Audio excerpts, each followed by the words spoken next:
जय हिंद दोस्तों, मैं आत्मा सिंह एक बार फिर से आप सभी दोस्तों सभी मित्रों का तहे दिल से ज्ञान अकेडमी प्रयागराज परिवार में हार्दिक स्वागत एवं अभिनंदन करता हूं। दोस्तों, मैंने एक नई सीरीज स्टार्ट किया है, शायद आप लोगों ने देखा है और आप लोगों का जो मुझे प्यार मिला है उससे मैं बहुत गदगद हूं दोस्तों। और इस प्यार के लिए मैं आपके लिए एक सैल्यूट देता हूं दोस्तों। और आप लोग इसी तरह से अपना प्यार बनाए रखें और मैं एक से बढ़ के एक क्वेश्चन आपके सामने लाता रहूंगा। और दोस्तों, यह सीरीज आप लोग अगर ठीक से देख लेते हैं तो एग्जाम के लिए आपके लिए मील का पत्थर साबित होगा दोस्तों। तो ध्यान दीजिएगा, उस सीरीज को आगे बढ़ाते हुए जिसमें धुआंधार प्रैक्टिस भाग सेकंड के विषय में आज मैं चर्चा करूंगा आपसे। तो उसके पहले कुछ मोटिवेशनल पंक्तियां हैं, उनको देख लेते हैं दोस्तों। देखिएगा, मत सोच कि तेरा सपना क्यों पूरा नहीं होता, मत सोच कि तेरा सपना क्यों पूरा नहीं होता, हिम्मत वालों का इरादा कभी अधूरा नहीं होता। दोस्तों, हिम्मत वालों का इरादा कभी अधूरा नहीं होता। जिस इंसान के कर्म अच्छे होते हैं, जिस इंसान के कर्म अच्छे होते हैं, उसके जीवन में कभी अंधेरा नहीं होता। दोस्तों, कभी अंधेरा नहीं होता।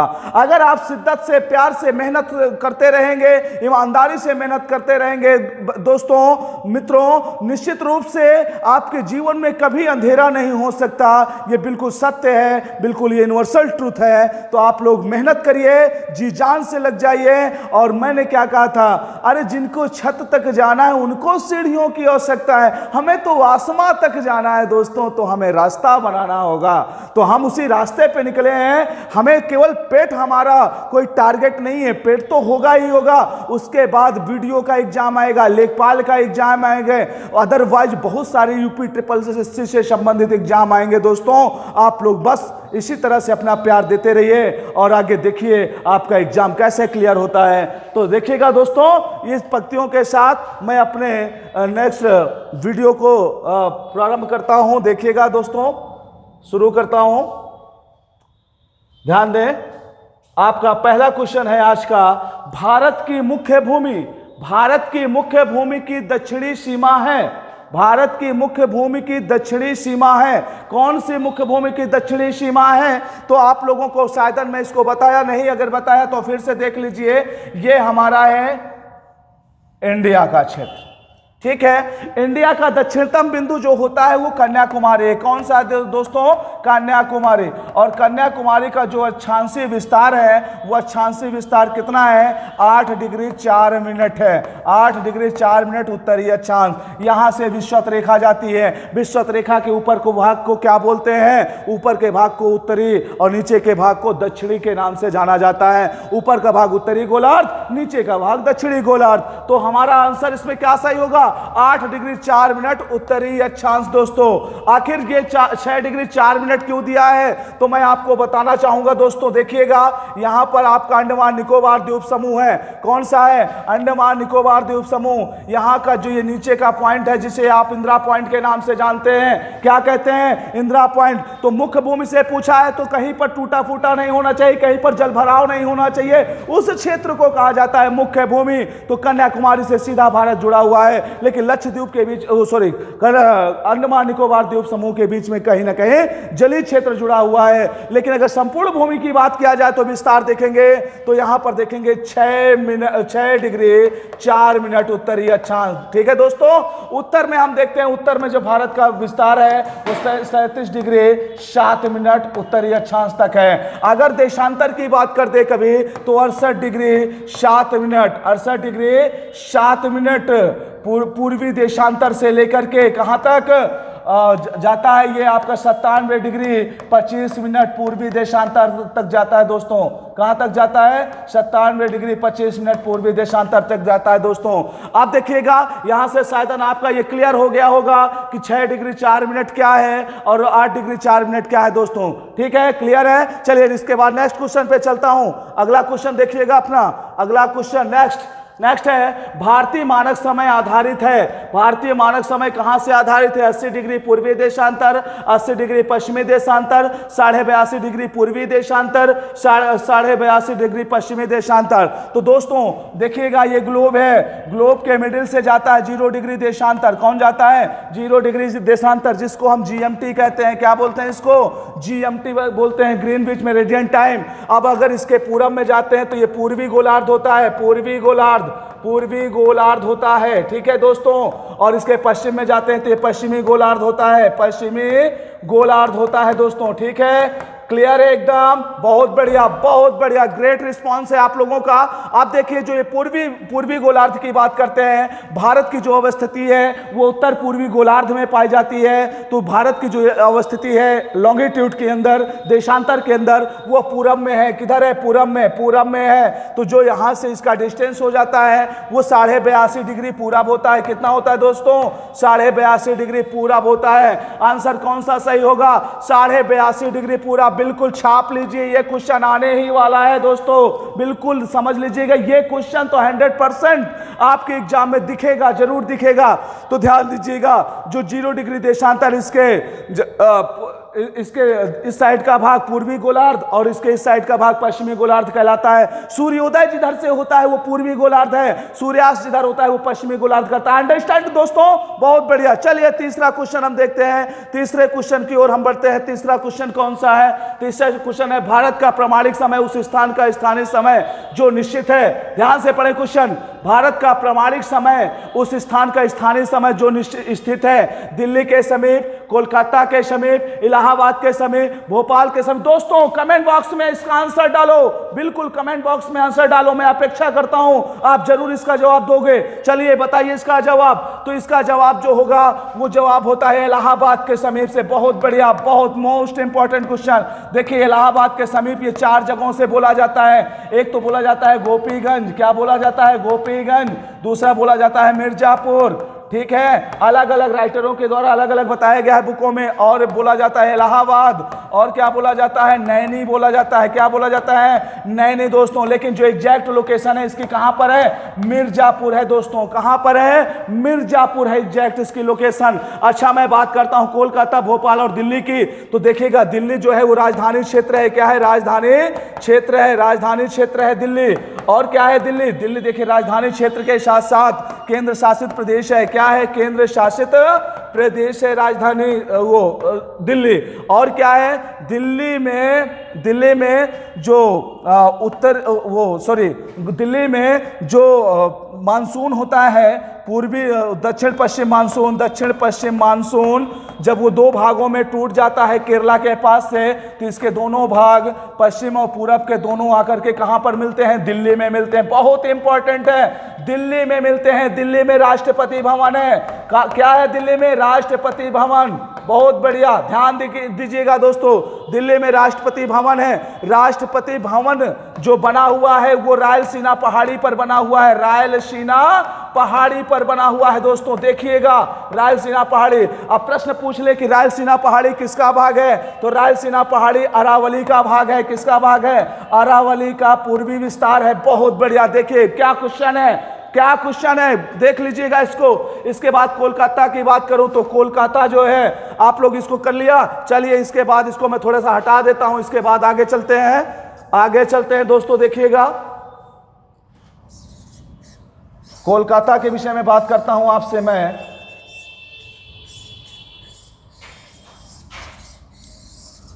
देखिए कोलकाता के विषय में बात करता हूं। देखिए कोलकाता पश्चिम बंगाल की राजधानी है, ठीक है। किसी समय पर यह एक प्रेसिडेंसी हुआ करती थी, कोलकाता प्रेसिडेंसी होती थी अंग्रेजों के समय में। कोलकाता प्रेसिडेंसी, ठीक है दोस्तों, प्रेसिडेंसी हुआ करती थी। कोलकाता में ही, ध्यान दीजिएगा दोस्तों, कोलकाता में ही आपका फोर्ट विलियम स्थित है। फोर्ट विलियम स्थित है दोस्तों। कोलकाता हुगली नदी के तट पर अवस्थित है। कहां पर अवस्थित है? हुगली नदी के नदी के तट पर अवस्थित है। कोलकाता एक बंदरगाह भी है, कोलकाता बंदरगाह भी है, ठीक है, बंदरगाह भी है। ध्यान दीजिएगा दोस्तों, छाप लो बिल्कुल, यहां से क्वेश्चन आना ही आना है दोस्तों। अब इसके बाद एक और प्रश्न बनता है, कोलकाता जो है ये कर्क रेखा के करीब स्थित है, कर्क रेखा के करीब स्थित है, कर्क रेखा के करीब स्थित है। बहुत बढ़िया। आगे देख बात करता हूं मैं, कोलकाता की हो गई बात, आगे चलता हूं भोपाल। भोपाल को झीलों का शहर कहा जाता है, झीलों का शहर कहा जाता है दोस्तों, झीलों का शहर कहा जाता है भोपाल को। बहुत बढ़िया। आगे देखिएगा, भोपाल जो है एमपी की राजधानी है, एमपी की राजधानी है, ठीक है। भोपाल के पास से कर्क रेखा होकर गुजरती है, कर्क रेखा होकर के भोपाल से गुजरती, भोपाल के पास समीप से कर्क रेखा जो है गुजरती है, ठीक है, कर्क रेखा गुजरती है, ठीक है। बहुत बढ़िया, बिल्कुल। अगर आपको अच्छा लग रहा है तो बिल्कुल कमेंट बॉक्स पे थम्स अप दीजिएगा और लाइक करिएगा ज्यादा से ज्यादा वीडियो को और शेयर करिएगा दोस्तों, ठीक है। और आगे नेक्स्ट क्वेश्चन देखते हैं, नेक्स्ट क्वेश्चन अब देखते हैं। इसके बाद, भारत की स्थलीय सीमा की लंबाई कितनी है? भारत की स्थलीय सीमा की लंबाई, ध्यान दीजिएगा दोस्तों, भारत की स्थलीय सीमा की लंबाई पूछा गया है इसमें, भारत की स्थलीय सीमा की लंबाई पूछा गया है। भारत की स्थलीय सीमा की लंबाई देखिएगा दोस्तों, ये मान लेते हैं इंडिया है आपका, स्थलीय सीमा की लंबाई पूछा है, तो यहां से तो तटीय सीमा शुरू हो जाती है, यहां से क्या शुरू हो जाती है, ये तटीय सीमा शुरू हो जाती है, ठीक है। अब इसके बाद जो इसके ऊपर का भाग है, कच्छ के ऊपर का ये वाला भाग है, ये पूरा क्या है, स्थलीय सीमा है। तो आप लोग जानते हैं भारत की संपूर्ण सीमा क्षेत्र कितना है, 22,716 किलोमीटर, 5 किलोमीटर या 6 किलोमीटर है, ठीक है। लेकिन हम इसमें क्वेश्चन में पूछा गया कि भारत की स्थलीय सीमा कितनी है, तो आप देख लीजिए भारत की स्थलीय सीमा कितना है, 15,200 किलोमीटर है। कितना है दोस्तों? 15,200 किलोमीटर है। छाप लो इसको बिल्कुल एग्जैक्ट। ये ज्योग्राफी का बहुत बेहतरीन क्वेश्चन है। अगर यहीं पे आपसे पूछ ले, क्या क्वेश्चन पूछ लेता है कि इसका तटीय कोस्टल एरिया कितना है, तो कोस्टल एरिया की इसकी हम बात करें तो ये 6100 किलोमीटर है। कितना है? 6100 किलोमीटर है, 6100 किलोमीटर है। अच्छा, द्वीपों सहित पूछे तो कितना होता है? यहां पर लक्षद्वीप है और यहां पे अंडमान निकोबार द्वीप है। अगर द्वीपों सहित क्वेश्चन में पूछ ले तो क्या बताएंगे? 7516.6 किलोमीटर, ठीक है दोस्तों, 7516.6 किलोमीटर है द्वीपों सहित। अच्छा, केवल कोस्टल तट पूछ ले तो 7516 से 6100 किलोमीटर आप माइनस कर दीजिए, समथिंग 1416.6 किलोमीटर आएगा। बहुत बढ़िया। ये 1416 किलोमीटर जो है वो केवल द्वीपों की बाउंड्री है, द्वीपों की बाउंड्री। ध्यान से सुनिएगा इस बात को, ये केवल द्वीपों की बाउंड्री है, ये अंडमान निकोबार की बाउंड्री है केवल दोस्तों। और इसके बाद कोस्टल तट कितना है? 6100 किलोमीटर है दोस्तों, ठीक है। क्लियर है एकदम? बहुत बढ़िया। आगे बढ़ूं, चलो आगे देखते हैं, नेक्स्ट क्वेश्चन देखते हैं। नेक्स्ट क्वेश्चन, भारत की उत्तर से दक्षिण तक की लंबाई कितनी है? अब जैसे भारत की उत्तर से दक्षिण तक की लंबाई पूछता है तो देखिएगा इसमें हम क्या बताते हैं आपको। देखिए, ये है आपका इंडिया, ये आपका हो गया इंडिया, ठीक है दोस्तों। ये है आपका इंडिया का क्षेत्र। उत्तर से दक्षिण की लंबाई और पूरब से पश्चिम की लंबाई देखते हैं, पूरब से पश्चिम की लंबाई देखते हैं तो उत्तर से दक्षिण लंबाई कितना है दोस्तों? ध्यान दीजिए, 2933 किलोमीटर, 3214 किलोमीटर, 3124 किलोमीटर, 3412 किलोमीटर। तो इसका जो आंसर होगा दोस्तों कितना होगा? 3214 किलोमीटर। छाप लो इसको, 3214 किलोमीटर होगा। कितना होगा? 3214 किलोमीटर। पश्चिम से पूर्व कितना है? 2933 किलोमीटर। कितना है? 2933 किलोमीटर दोस्तों, ठीक है। क्लियर है एकदम? चलो बहुत बढ़िया, आगे बढ़ता हूं मैं इसके साथ।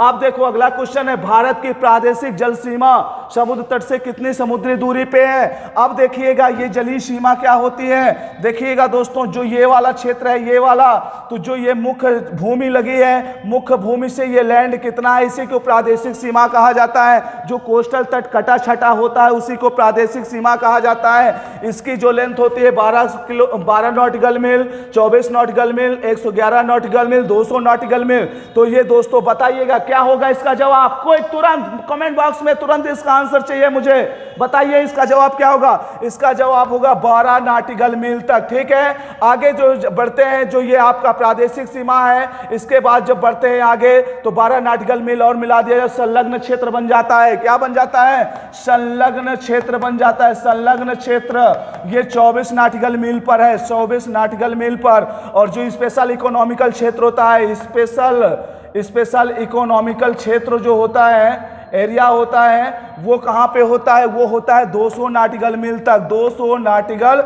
मील तक। अच्छा बता दूं दोस्तों, नाटिकल मील क्या होता है? एक नाटिकल मील इक्वल होता है 1800 मीटर के। कितना होता है? 1800 मीटर के होता है। एक नाटिकल मील बराबर 1800 मीटर के होते हैं, या इसी कह सकते हैं 1.8 किलोमीटर का होता है। ठीक है दोस्तों, चलो क्लियर हो गया, बहुत बढ़िया। आगे बढ़ता हूं इसके साथ। आगे देखिए क्या है, इंडियन स्टैंडर्ड टाइम और ग्रीनविच मीन टाइम में कितना अंतर पाया जाता है? मतलब IST और GMT के बीच कितना डिफरेंस पाया जाता है? IST और GMT के बीच कितना डिफरेंस पाया जाता है? यहां से जाता है 82.5 डिग्री। कितना जाता है दोस्तों? ये 0 डिग्री है। अब देखिएगा, वैसे साधारणतः तो सब लोग याद किए होते हैं, लेकिन मैं आपको बता देता हूं, पूरा सर्किल 360 डिग्री का होता है और टोटल पूरे दिन में 24 घंटे होते हैं। कितने होते हैं? 24 घंटे। इससे डिवाइड करियो तो कितना आ जाता है? 15 डिग्री। मतलब 15 डिग्री बराबर कितने के? 15 डिग्री मतलब कह सकते हैं 15 डिग्री बराबर 1 घंटा के, और 1 घंटा बराबर 60 मिनट के होता है दोस्तों। कितना होता है? 60 मिनट के होता है। तो ये कितना हो गया? 60/15, मतलब 15 चौका 60। 1 डिग्री बराबर कितने के? 4 मिनट के। तो इसको दोस्तों आसानी से आप निकाल सकते हैं, बहुत आसानी से निकाल सकते हैं कि 1 डिग्री देशांतर जाने पर 4 मिनट का अंतर आता है दोस्तों। अगर पूरब में जाएंगे तो समय बढ़ेगा, अगर पश्चिम में जाएंगे तो समय घटेगा दोस्तों। ठीक है, तो जो ऐसे GMT और इंडियन स्टैंडर्ड टाइम के बीच 82.5 डिग्री है, तो 82.5 मल्टीपल कर दीजिए, कितना? 4 मिनट आपका आ जाएगा। टोटल कितना आ जाएगा? 5.5 घंटा। दोस्तों छाप लो इसको बिल्कुल, कितना आएगा? 5.5 घंटा का अंतर है GMT और IST के बीच में। GMT और IST के बीच में कितने का अंतर है? 5.5 घंटा का अंतर है दोस्तों। ठीक है, तो इसी तरह से आप किसी भी देशांतर पर निकाल सकते हैं आप चीजों को। ठीक, आगे बढ़ता हूं। आगे देखो, नेक्स्ट क्वेश्चन है, भारत का ध्रुव दक्षिणी भाग की भूमध्य रेखा से दूरी कितना है? अब देखिए कि ये क्या पूछ रहा है। इसने पूछा ये विषुवत रेखा है, ये हमारी कर्क रेखा है, कर्क रेखा है दोस्तों, ध्यान से देखिएगा। ये हमारी मकर रेखा है, मकर रेखा। ठीक है, अब देखो हमारा जो भारत स्थित है, हमारे भारत के मिडिल से होके गुजरती है कर्क रेखा। तो अब हमसे पूछा है प्रश्न, क्या पूछा है? प्रश्न पूछा है कि भारत का ध्रुव दक्षिणी भाग की भूमध्य रेखा से दूरी कितना है। तो आप लोगों को दोस्तों पता होगा कि जो ये वाला एरिया है, ये वाला एरिया, ये 8 डिग्री 4 मिनट है। कितना है? 8 डिग्री 4 मिनट है दोस्तों। किसका? कन्याकुमारी का क्षेत्र। और 0 डिग्री से 8 डिग्री 4 मिनट जाने पर कितना टाइम लगेगा, या सॉरी कितना दूरी होगा? तो आप लोगों को पता होना चाहिए, दो अक्षांश रेखाओं के बीच की जो दूरी होती है 111.13 किलोमीटर होती है। दो अक्षांश रेखाओं के बीच की दूरी कितना होती है? 111.13 किलोमीटर होती है। इसको एक ये मान लिया जाता है कि 111 किलोमीटर होती है। तो आप देखिए 8 डिग्री है, तो 8 डिग्री का मतलब कितना हो गया? 88, ये हो गया 888, लगभग यहाँ पे 876 किलोमीटर जो है इसकी दूरी कितना है? 876 किलोमीटर है। जब दो अक्षांशों के बीच की दूरी कितना होती है? 111 किलोमीटर होती है। कभी दो अक्षांशों के बीच की दूरी दोस्तों बदलती नहीं है, वही हमेशा रहती है। ठीक है, बल्कि देशांतरों के बीच की दूरी में चेंज आता रहता है, लेकिन अक्षांशों के बीच की दूरी में कभी चेंज नहीं आता। केवल ध्रुवों पर कुछ थोड़ा सा चेंज आता है, बाकायदे हर जगह पर यह सेम होता है। तो ये कितना आंसर हो जाएगा? 876 किलोमीटर दोस्तों। ठीक है, इसके बाद नेक्स्ट देखिएगा क्वेश्चन, भारत का क्षेत्रफल विश्व के कुल भौगोलिक क्षेत्रफल का कितना % है? अब देखिएगा भारत विश्व में कौन से स्थान पे है? 7वें स्थान पर है। किस स्थान पे है? 7वें स्थान पर है भारत। इससे 7 बड़े देश कौन कौन से हैं? 7 बड़े देश की बात करेंगे तो रूस आ जाता है, फिर इसके बाद कनाडा आ जाता है, कनाडा आ जाता है, फिर कौन सा आ जाता है? रूस के कनाडा के बाद USA आ जाता है, USA के बाद चाइना आ जाता है, चाइना के बाद कौन सा आ जाता है? चाइना आ जाता है, चाइना के बाद चाइना के बाद आ जाता है आपका ऑस्ट्रेलिया आ जाता है, सॉरी चाइना के बाद आपका कौन आ जाता है, ब्राजील आ जाता है। चाइना के बाद आपका ब्राजील आ जाता है, ब्राजील, और ब्राजील के बाद आपका आ जाता है ऑस्ट्रेलिया, ऑस्ट्रेलिया के बाद आ जाता है आपका प्यारा भारत। कौन आ जाता है, भारत आ जाता है। इस तरीके से देखिएगा विश्व में 7वां स्थान है इसका, और इसका टोटल रेशियो, टोटल परसेंटेज कितना है, 2.4%। दोस्तों बिल्कुल छाप लो इसको, 4 स्टार इस पे लगा लीजिए, बिल्कुल बहुत महत्वपूर्ण क्वेश्चन है, बहुत इंपॉर्टेंट क्वेश्चन है दोस्तों ये। और आज का अंतिम क्वेश्चन लेके आया हूं आपके साथ, संपूर्ण भारत के कितने क्षेत्रफल, कितने प्रतिशत भूभाग पर मैदान का विस्तार पाया जाता है दोस्तों, तो कितने प्रतिशत भूभाग पर मैदान का विस्तार पाया जाता है। तो देखिएगा यहां पर देखिएगा, यहां पर देखिएगा कितना पाया जाता है, 43% पाया जाता है। कितना पाया जाता है, 43% पाया जाता है। और देखिएगा जो ये 43% है, ये क्या है, मैदान है। 43% भारत में क्या पाया जाता है, मैदान। और 27.3% क्या पाया जाता है भारत में, पठार पाया जाता है। 10.7% क्या पाया जाता है, पर्वत पाए जाते हैं, या पठार पर्वतीय पाए जाते हैं। ठीक है, तो इस तरह से आज के क्वेश्चन ये रहे। अगर आप लोगों को ये क्वेश्चन सीरीज पसंद आई हो तो निश्चित रूप से थंबनेल जरूर दीजिएगा, लाइक करिएगा, ज्यादा से ज्यादा दोस्तों तक शेयर करिएगा। और मैं आशावान रहूंगा कि आप जरूर इस सीरीज को अच्छे से देखेंगे, और निश्चित रूप से आपके लिए बहुत ही यूजफुल है, किसी भी एग्जाम को आप दीजिएगा दोस्तों। और मेरी मेहनत तभी साकार होगी जब आप सफलता को प्राप्त करेंगे दोस्तों। ठीक है, तो आज के लिए इतना ही। बाकी मैं नेक्स्ट क्लास में आपके साथ फिर से नया सीरीज, कोई ना कोई क्वेश्चन की एक सीरीज लेके आऊंगा। तब तक के लिए जय हिंद।